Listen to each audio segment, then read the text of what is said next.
Hello again, and welcome back to YouTube for Healthy Adolescent Development. My name is Kaylee Corneliuson. I'm a trainer, facilitator, and social worker, and kind of a pro on all things teen health, mental health, and adolescent development. I'm going to be talking today about something that is really relevant as we're all getting ready to go back to school, and that is when teens start dating. So these are 5 things not to do when a teen in your life starts dating and what to do instead.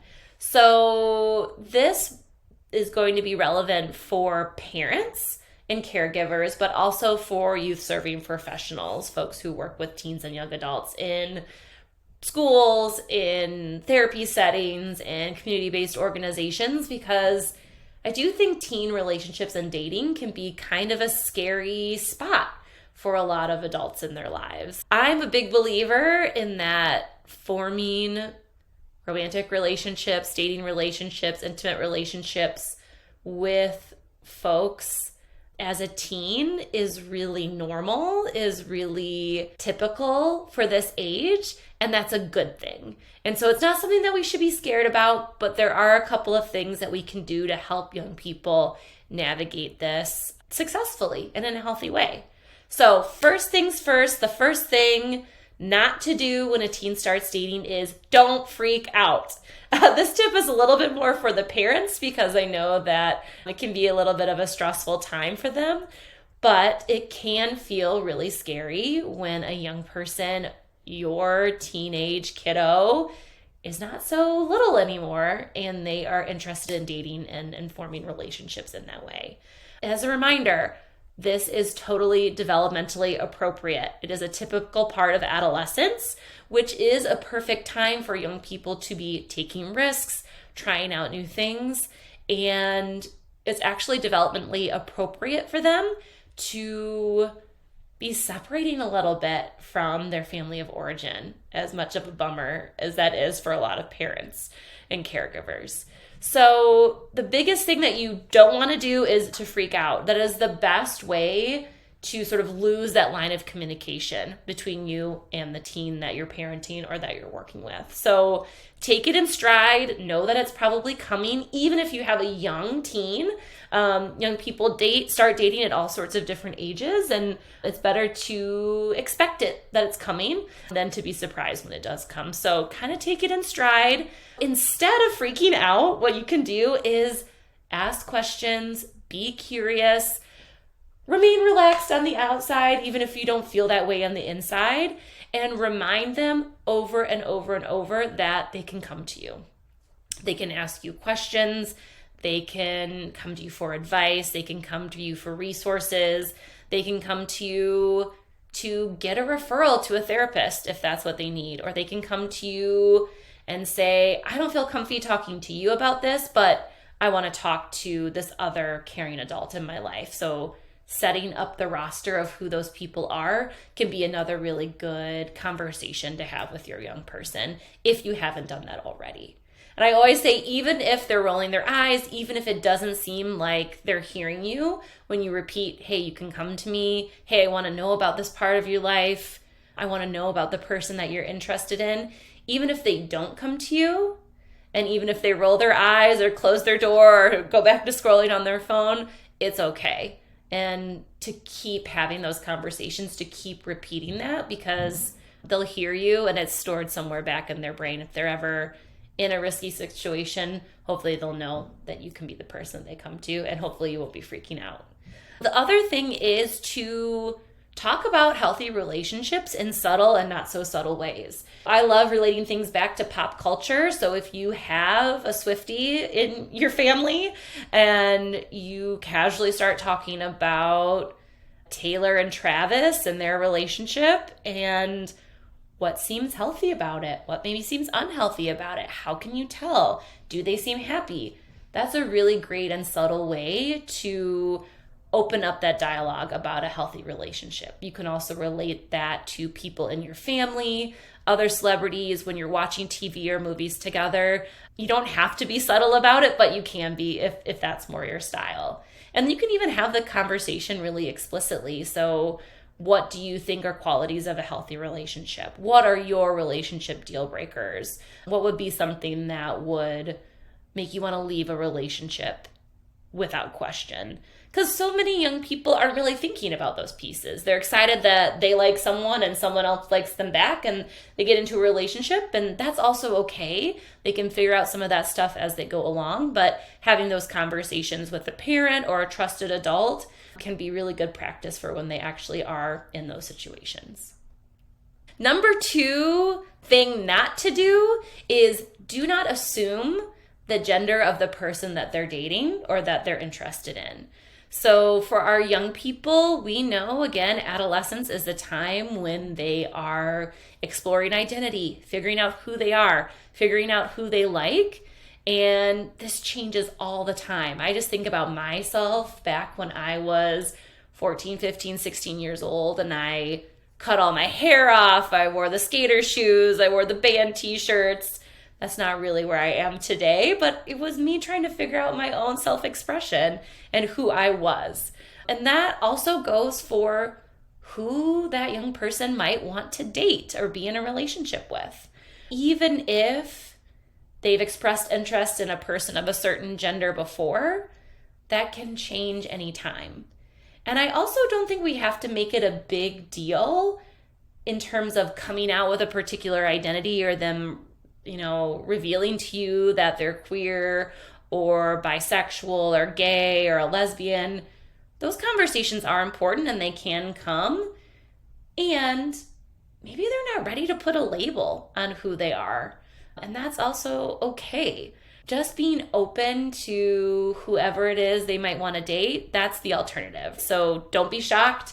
Again, don't be surprised. Be open as things change and as young people figure out who they like and who they want to date. I think a really easy thing to do is to just try and use gender neutral pronouns when it comes to talking to your young person about who they might like to date. Okay, so if you're going to be in a relationship, what qualities might you want them to have, as opposed to saying he or she? Just throw in that singular they or them. What goes along with not assuming the gender of their partner is that even if the young person that you work with or the teen that you're parenting has a really traditional gender expression for their sex assigned at birth. So let's say they identify as female and they are a young woman and they dress really feminine and they wear the makeup and the skirts and, the lipstick and all of that stuff. Sometimes it can be easy for us to assume that they would be interested in boys because their gender expression is really girly and feminine. That's just not always the case. Maybe it is, maybe it isn't, but maybe they're interested in somebody of a different gender. So try not to let the young person that you're working with own gender expression color your expectation of who it is that they might want to date. The number 3 thing not to do when a teen starts dating is please avoid scare tactics when it comes to sexual health. So again, especially if we are a parent of a teen or a young adult, this might be even more difficult to have a conversation. And I found in my experience, professionals who work with teens also sometimes struggle with this because we want young people to be safe when it comes to their sexual health. And we need to consider a risk reduction approach when it comes to that. And what I mean by risk reduction is acknowledging the fact that young people engage in risk-taking behaviors. So that might have to do with drugs or alcohol. It might have to do with staying out late. It might have to do with engaging in sexual activity. And those things, again, are developmentally appropriate, as scary as that can sometimes feel. The thing that we can do as trusted adults or parents and caregivers is to give them the tools to take a less risky risk. It's kind of a contradiction. So what do I mean by that? I mean things like talking about birth control or condom use, talking about things in terms of when they feel emotionally ready to engage in sexual activity with a partner, talking about things like pleasure and consent when it comes to sexual relationships. If you're a parent or a caregiver or a professional who doesn't feel super comfortable having those conversations, that's also okay. So one thing you can do is to educate yourself about those topics. Another thing that you can do is refer to a professional or a different professional if you're already a professional, or another trusted adult that's in your young person's life. So I am the aunt who used to teach sex ed, and so knowing that my friends' kids can come to me and ask me questions about sex and sexual health, I really put that out there so that their parents know that's a role that I'm really willing to play. So I think that can be a little bit of a way to take some of the pressure off. It's never too early to have those conversations. I guarantee you young people are curious. They're seeing things on social media. They're Googling things. They're watching things on YouTube that make them curious if they're not already engaging in these intimate relationships.